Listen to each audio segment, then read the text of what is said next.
Awesome.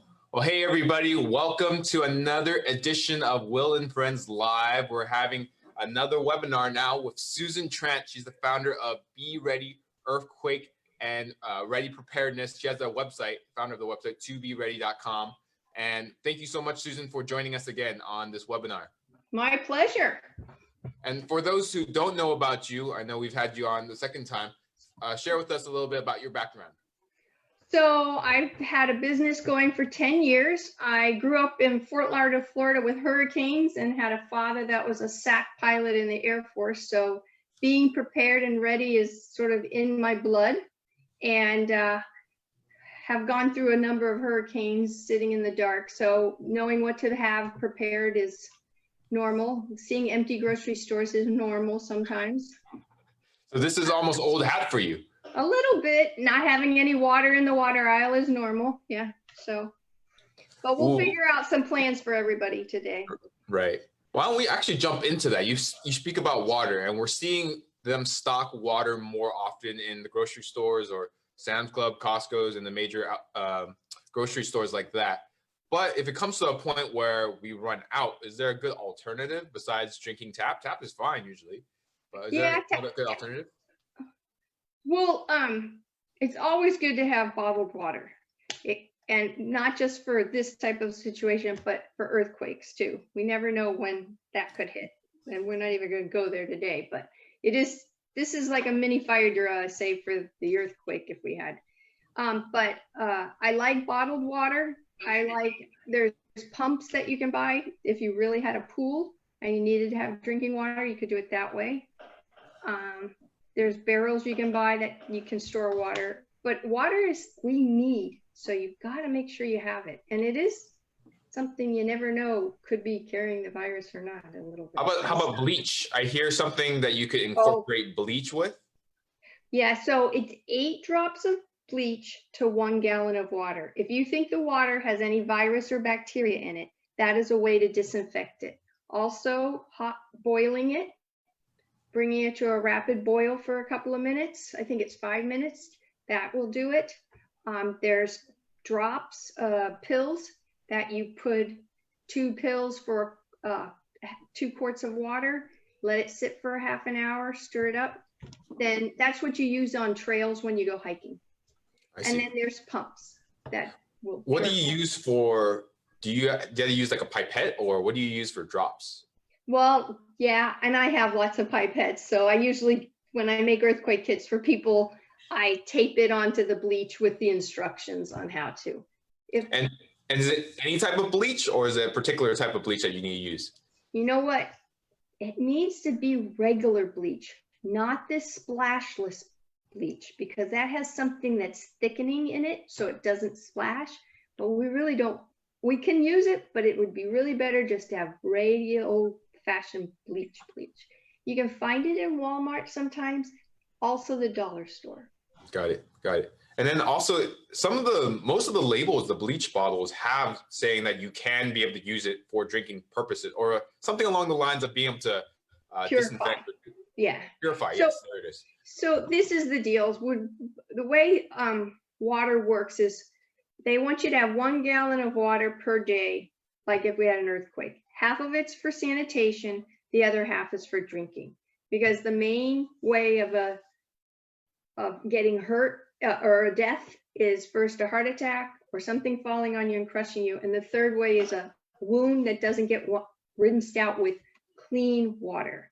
You go to the sink after an earthquake, you don't know if that water is really still clean.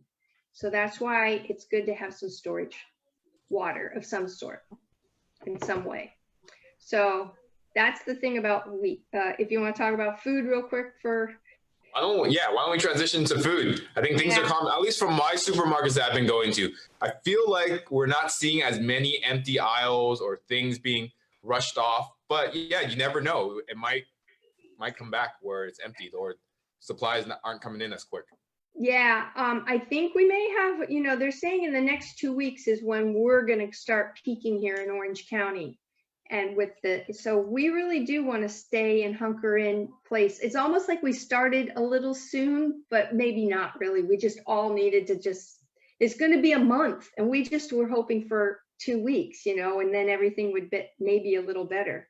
But I just went to Smart and Final and spent $180, and I had an empty, truly empty refrigerator. So yeah, tell us what you bought, Susan. I'm really curious. What kind of items did you get? So I got chicken, and I'm going to take some of it and freeze it, and some of it. But this is the thing I want to talk to you guys about is the way you bring home your groceries. Okay, yeah, you need to wipe off your cart. Maybe also wear a mask in there. Maybe wear the black gloves that we talked about last week. I'm putting them on. Okay, and if you bring your own bags, you have to bag your own groceries. But as you walk in and out, I bought all sorts of different meats. I bought whatever, and lots of vegetables, some milk, all the major staples. Eggs are really good because you need them for breakfast and dinner, but I want to talk about when we bring it home, how do we disinfect it? Because that stuff can have the virus on it and it's not getting wiped off. So what they're feeling is this coronavirus is aerosol wise, it stays in the air for about 3 hours, they said today. Cardboard, it lives for about a day. But plastic and metal, it stays on 3 days. So all our plastic bottles, all our canned goods need to get either left outside for 3 days so that fires can die, or it gets wiped off.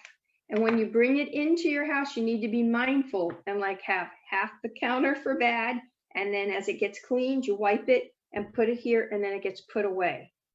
You need to think of this as all our stuff having glitter, a little bit of glitter on it. So you need to get all the glitter off of it and then put it away, because you can't really see, how you see specks of glitter and it, gets you. And we just need to plan as much as we can about the foods that we're going to eat, or just the foods that you like to eat over and over again, because you need to try to minimize the next 2 weeks going to the grocery store as much as possible. Susan, maybe could you talk a little bit about what kind of products or what kind of materials you use to disinfect? Like you're talking about, it could stay on the paper products for 3 days. And so we should be wiping those things down, taking it off and throwing it away, and then we can touch it. It should be safe. But what kind of products do you use to disinfect? Oh, I am using Windex mostly because it has ammonia in it. But the other thing is take a paper towel, really wash it down with the stuff on it so you can wipe all over it, and then throw the paper towel away, or make sure that rag is put in the laundry and washed in hot water and bleach. You don't want to then go wipe your counters by accident or a dish by accident. So I tend to, once I wipe it down, I put it on the floor, because I'm not going to pick up any rag that I've had on the floor, even by accident, to wipe my counters. But like if you buy cereal, what I heard was suggested is you take the cereal out of the box, throw the box away, but the stuff inside the bag in itself is clean because nothing has touched it. Hopefully it was made in a sterile environment when it was made by the maker, the manufacturer. And then when we get our vegetables, they're suggesting that we put them all and wash them in the sink with some soap and water, then dry them in a rack or on a towel, and then we can eat them. But it's like if you buy bags of apples and things like that, either get rid of the bag of apple, the bag itself is what we want to try to do. Makes sense. And then you were talking about the specific items, because oftentimes it's so funny because Deborah had me go out to shop for certain items to prepare. Mm-hmm. And the things I bought was like canned tuna. I bought a lot of beef jerky. I bought some protein bars, and I think that was like some canned vegetables. Yeah. Right. That was like totally different from what she would purchase. But what kind of items, before you actually even talk about the items you would buy, the items you have priority. Those who are joining us on Zoom or Facebook Live, thank you so much for doing so. If you have any particular questions for Susan to answer during this webinar, feel free to message us. We're looking at the comment section, and we can help answer those questions during this webinar. So feel free, message us. We'll be on the lookout for that. Even if we just happen to miss it because of time, then we'll have Susan try to answer that at the next one, or she can comment after the fact. But Susan, back to you again. What kind of items would you prioritize in buying? You're talking about meat. Or are you talking about frozen meat, fresh meat? What kind of meat are we talking about? So this is the thing about frozen meat. The virus can live on it for 3 years, 2 years, because it's cold. So it just goes. What's your source? What's your source on that? I watched a video from a doctor this morning on it. Got it. Okay. And I don't. Maybe you can link that to us after the fact. It was very, very interesting, the stuff he said. So ice cream containers, he suggested just cleaning off the container itself, because if someone touched it and had the virus on it, it can keep it. Also your sauces. He talked also about the virus not doing well with cooked food.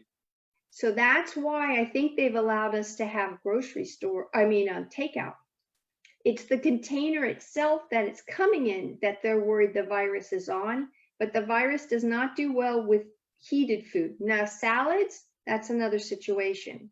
So it's the wrapper itself. Take the wrapper off, put it on a plate, stick it in the microwave again for about a minute to get it heated up, and then till it's steaming, he said.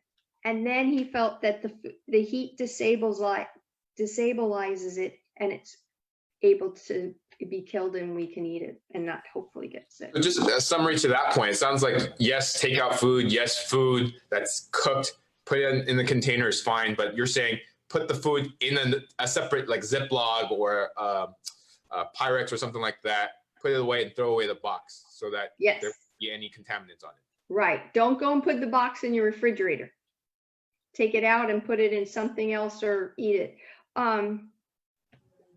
Yeah, but I'm still iffy on takeout food because you never know who's making it, could have the virus. And since so much is asymptomatic, us young people, we don't, think we have it, and we don't want to pass it on. The person in front of me when I was waiting in line to get into the grocery store today told me that their friend just died that was 66 years old in 5 days. Wow. So it's not like we can fight it, and be sick for a month with it. I mean, and he was only 66 and like a construction worker or something. So wow. That really sort of like, okay, God, you're giving me, all right, I'm packing. After that, I really bought a lot of groceries because. Yeah, I see. But I do think, Will, canned goods are excellent. I bought canned soup. I bought canned oatmeal, things that can go a long way. I'm really starting to appreciate, God, how hard it was to live on the prairie back in the old days. Little house on the prairie or something, It's like when you probably ate the same meal for 7 days in a row because that's all you had left until the harvest came. And growing a vegetable garden is now becoming a major project possibly for me. So also, you were talking about our immune system and boosting that up. Can you talk a little more about that and what kind of products you use, or what do you do to boost up your immune system? So a couple of tricks that I got told. Applesauce, in my opinion, will save the day. What you want to do is you want to look at the back of the applesauce and look for it, the vitamin C content, and make sure it's like 80 to 100%. Believe it or not, the Trader Joe's applesauce is only got like 2 or 5% vitamin C. But I guarantee you take a half a cup of applesauce. I usually buy it in the little cups, but for right now, with the situation we're in, and I got 4 people at home, I bought the big guys, and I'm just measuring out half a cup of applesauce. If you ever have a sore throat, like from postnasal drip or something, you go take a half a cup of applesauce, you get 80 to 100% vitamin C in one little half a cup, and it goes instantly into your system. I had a preschool teacher teach me this, and she says, anytime she was coming home from getting sick, and it really has worked all these years for us. The other things I'm doing is I'm doing emergency during the daytime. And then if I start thinking I'm getting sick, I'll take an airborne. But airborne has zinc in it, which is pretty hard on your system. It can be hard in your stomach. So you want to make sure you have food. Or you do this Zicam stuff that goes under your tongue. But I'm saving these for when I'm sick. I'm not doing them every day. Can you see me? Yeah, you're fine. You're okay. Okay. What's Zicam? What's so good Zicam about is a little tablet that melts that you put underneath your tongue, and then it tastes pretty good too. It's not too bad, but they're just rapid, and they try to help shorten colds. I see. And they've got zinc and some other homeopathic things in them, but they don't taste too bad. And then the other thing that's really important is yogurt, because what they feel is if your gut has good bacteria in it, then you can then you fight off colds better. And every day I have kefir and plain yogurt. And then lately in the evening, I've been having a little cup of yogurt. We get those yogurts at Costco, the Greek stuff that's in individual containers. And I just use that for my dessert. And I'm staying away from sugar because it's so easy to justify it right now, but I'm not. That's smart. I think we're seeing a lot of social media posts about people. Wow. You know, you talked about freshman 15. Let's talk about Corona 15 or something like that. Yeah. Being stuck at home and snacking all the time, or eating junk food that they shouldn't be, stuff like that. Yeah. I bought popcorn at the beginning of all this thinking we were going to sit and watch TV and movies and all that. And it's like, oh, I can't. I love popcorn going down, but then afterwards, I can't. I'm trying to stay away from it. My daughter started doing lots of baking and made banana bread, but yeah, we're trying to watch it and just balance it out. You know, you got to do some activity, some type of activity, even if you're at home or around your neighborhood. And that's why we have another one coming up. This is a little promo for the upcoming webinar. We're going to do another one with Brian Aguilar. He's going to do Brazilian Jiu-Jitsu and different activities that all ages can do. His kids, adults, all ages can be able to do that from a protection perspective, and also just keeping active while we're at home. That's excellent. That'll be fun. Yeah. Something new people can learn and they've always wanted to learn about. That's a great idea. Exactly. Susan, when we were talking as well, you were talking about, or let's take a step back. People have been talking about masks don't do anything. They are no good, of no good purpose, right? People shouldn't be wearing masks. But now we're hearing otherwise. Can you talk a little bit about that? Yeah, President Trump was just saying about, half an hour ago that, well, wear a bandana. Well, maybe a mask isn't so bad anymore. The real reason I think they said masks, they didn't want everybody going out and getting the masks when their health code workers really are the ones that need the mask the most. Because if they don't stay working for us, you guys, we're in deep, deep trouble. I mean, it's really bad when you hear 30,000 people from retirement are getting pulled in. And also all the med students that have got a couple of years are getting to be a doctor without finishing. Things are bad when they're letting those type of things get passed. So, but these little masks that are like this with the ear loop. It's better than nothing, huh? It's better than nothing, they're starting to say. It's more so you don't get it splashed in your face when you're doing surgery. That's the main reason why or that you don't spit into the person if you sneeze by chance. But keeping the real virus out, you need an N95 mask, which are very, very, very hard to find right now. They're going for $5 each, and I have some, but I'm not really giving them. I'm giving them out to the old people. No, right. No, I appreciate your heart in that regard, because you're not selling it. You're not going onto the black market and selling one for $100 or anything like that. In reality, what you're doing is you're reserving them and you're saving them for those who are at high risk and would be in need of a mask like that. Yeah, so that's very generous of you to be able to do that and to protect that source. Yeah, they're very, very, because those ones are catching it the worst. Right. have you been able to research a little bit about those who are making the mask themselves or making it at home? What kind of material one would use? Things like that that would be helpful. I have a sister-in-law making them right now. I'm not a sewer, and I don't know if it's really going to work, but I know that there's a little bit of felt that would. See, the thing is you guys, once this gets wet, it's no good. So cloth can get wet from our breath so easily, it just breaks everything down. That's why if you do use a mask and it gets wet, don't use it again. If you're using it in heavy working out situation, it's no good but one time. If you wear this just to the grocery store to push your cart around, you could probably use it again. If you take the mask and put it in something so you don't go put it down on your console and then you put all the germs possibly on there, but whichever way.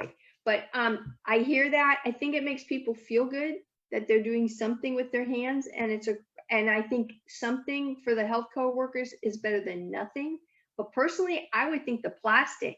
Have you noticed at the grocery stores, some of them at the post office have just taken a clear shower curtain and just dropped it down?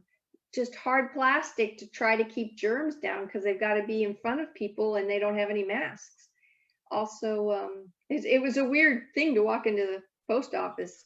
Yeah, I haven't seen that yet. I'm sure it's going to probably pop up more often now. Yeah, it is. And then I went to Albertsons yesterday and they have clear plexiglass this big in front of it. It's almost like going to the bank. You know how they have those plexiglass for the robbers and stuff? Yeah. The Albertsons down here in Dana Point has big plexiglass to try to keep it safe for their employees, it says, and for us, they said. So you're going to see that. I know it happened in Ralph's and it's happening in Albertsons. Smart and Final doesn't have it going on. We just all have to be calm and carry on and just try to find some things to do that you've always been meaning to do that you didn't want to do, but now, hey, you really could do it. Like, I think that's a great segue. Great segue into if we are going to have to hunker down and hibernate, maybe longer, maybe 2 weeks, 4 weeks, 6 weeks, whatever that time frame is. How can we utilize our time the best and make the most? I keep trying to think of what are things that I always need to do, and I never have the time to do it. And one of them, I don't know about you guys, is either put in the passbook, start your passport book of all your passcodes and logons. You can either do it online if you have one of those vault things, or I take a address book and just do it. But mine's fallen apart from everything. I used to have it all on a sheet of paper, when we first started all this stuff.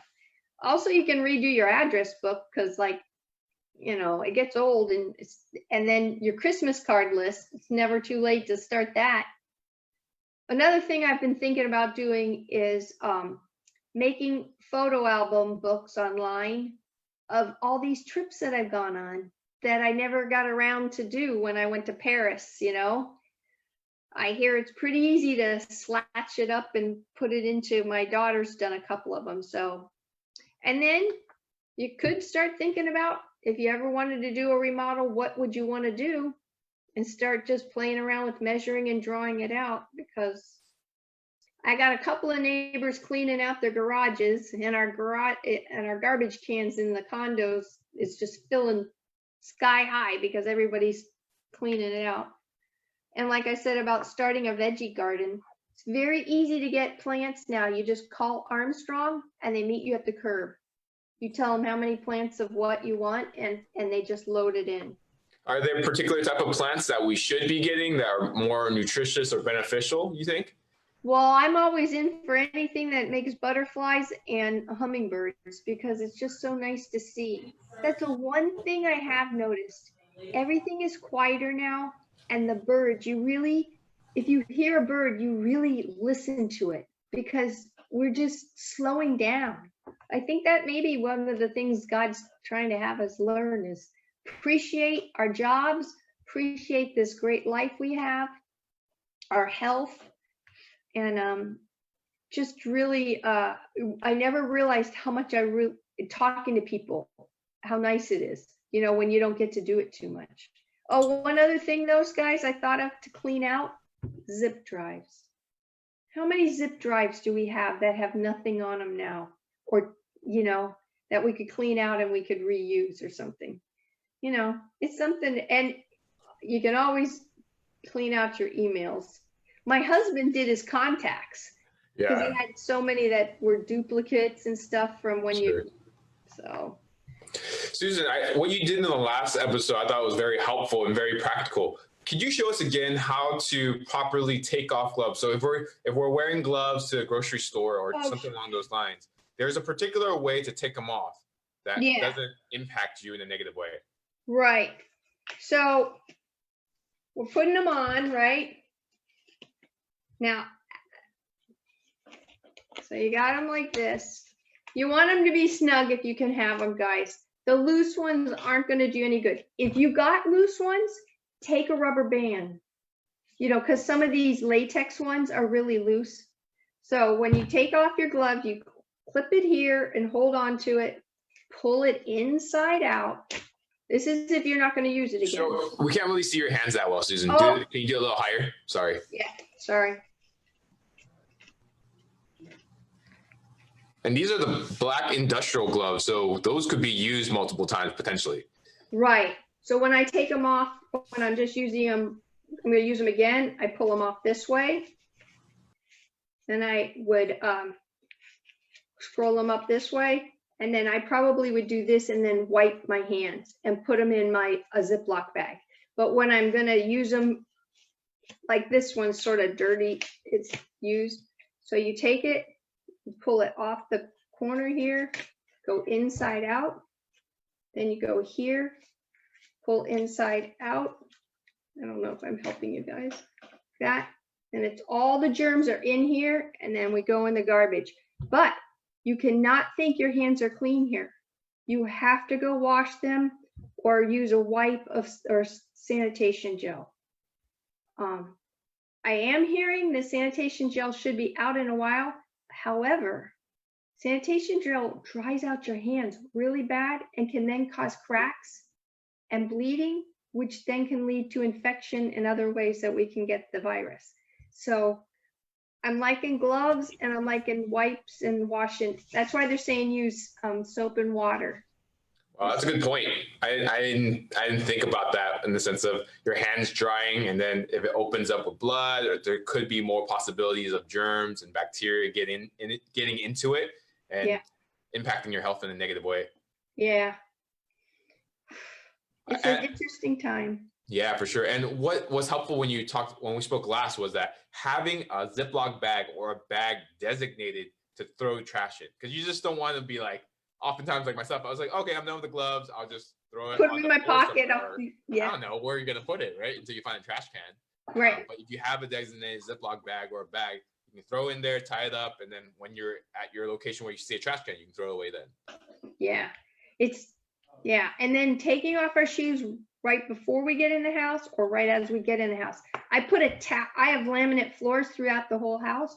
And so it's hard to remember. Like if you have carpet, it makes you take off your shoes a little bit, but laminate floors, you just keep walking. So in Asian households, we take off shoes wherever the type of floor it is. But well, I'm learning that. So we put a towel down right as we walk in, so it sort of catches our attention, and then now our shoes are always. And then I'm mopping the floor every day or two. Yeah, and then also you're talking about just like hygienes and taking a shower. Well, like if I'm going to be at home multiple times a day, I'm not going out. I'm not getting any quote unquote germs or bacteria. Why would I need to take a shower if I didn't perspire or do anything hard labor or anything like that? But you say otherwise. Well, I just think that taking a shower at night, because you're not sleeping with any germs that you know, if you are an allergy type person, you tend to get pollen in your hair. And then you go and put it on your pillow and you're sleeping with it. And then you wake up with a stuffy nose in the morning. So I really think a shower right now every night's the best way to start. And washing your sheets at least once a week is a good thing right now. We can't clean too much right now. My house has never been so clean. especially the doorknobs. Right. One question that did come in that I just remembered. We have 2 young kids. We clean as much as we can, and yet at the same time, after we clean, our kids just come running right up and makes it dirty again. So what do you recommend for parents, young families that are in that situation, and how to best clean? Well, I would at least, what I do in the morning is clean before everybody's up. Whoever's making the coffee gets to do wash the countertops, wipe off the sink, faucets, wipe off the doorknobs. And then with kids and toys, I would go maybe wipe them down once every day or two. It just depends if you had anybody over to play. That's the problem.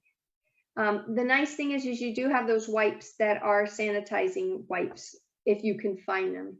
But you probably have some. Some, but at the same time, like you're saying, if we run out, then you can use your Windex or the Simple Green or anything with ammonia, you were saying. Yeah, or 405 says it cleans 99% of the germs and bacteria. Oh, interesting.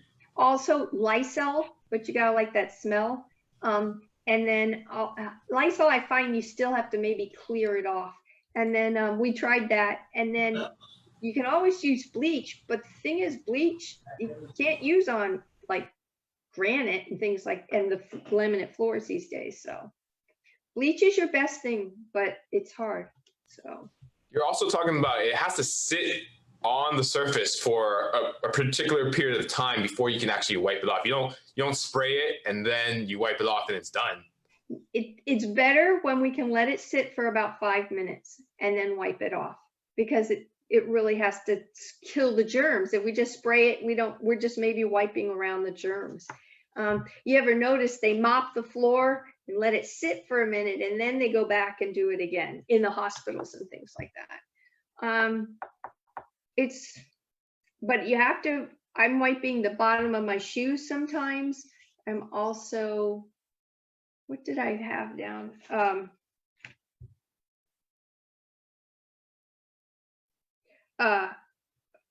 Make sure that you are wiping down your keys and your cell phone, because we don't think about it. We're touching it when our hands are dirty and when they're clean. So I'm trying to at least grab it, and keyboards to our computers. Oh my goodness. We don't realize those things. And probably, Will, you wear a watch, so that would be really important. But I think just as important is to get out and have scavenger hunts with your kids. Or, you got to find something brown and something green, depending on the age of your children. I've heard some preschools are doing some online stuff. So, and the Girl Scouts are doing online little things for the girls to make badges, even if you're not a Girl Scout. So, well, I hope that's helped everybody. It's not an easy task right now we're all into, but we can try to look for the good and be grateful for one another. I think we'll go a long way. For sure. Well, Susan, thank you so much for your time and the knowledge that you were able to share with us. If people want to find out more information about what you're talking about, or just even being prepared for a natural disaster like this pandemic that we're going through right now, where's a good place to find you? Okay, so I have a website. It's the number 2 and then BeReady, READY.com. I also have a Facebook page, Be Ready Kits, and I post things. I'll probably post that doctor video. It's just 11 minutes on that, and I'll pass it on to you for your viewers if you want to send it out. And then I have an Instagram page. But to be honest, I have been so busy that I'm out of stock right now. So now I'm starting to post stuff until I get more food and water, because it's been crazy. And, helping people figure out how to stay clean and stay healthy. So. Awesome. The work that you do is very important, Susan. So thank you so much for taking time out of your busy schedule to talk with us and share with us very good practical tips on the day-to-day things that we do, keeping us safe, keeping us calm, keeping us healthy. So thank you so much for doing that, Susan. My pleasure. Thank you, Will. All right, well, hope you and your family stay safe, be well, and until next time, take care. Take care. Bye. Bye for now.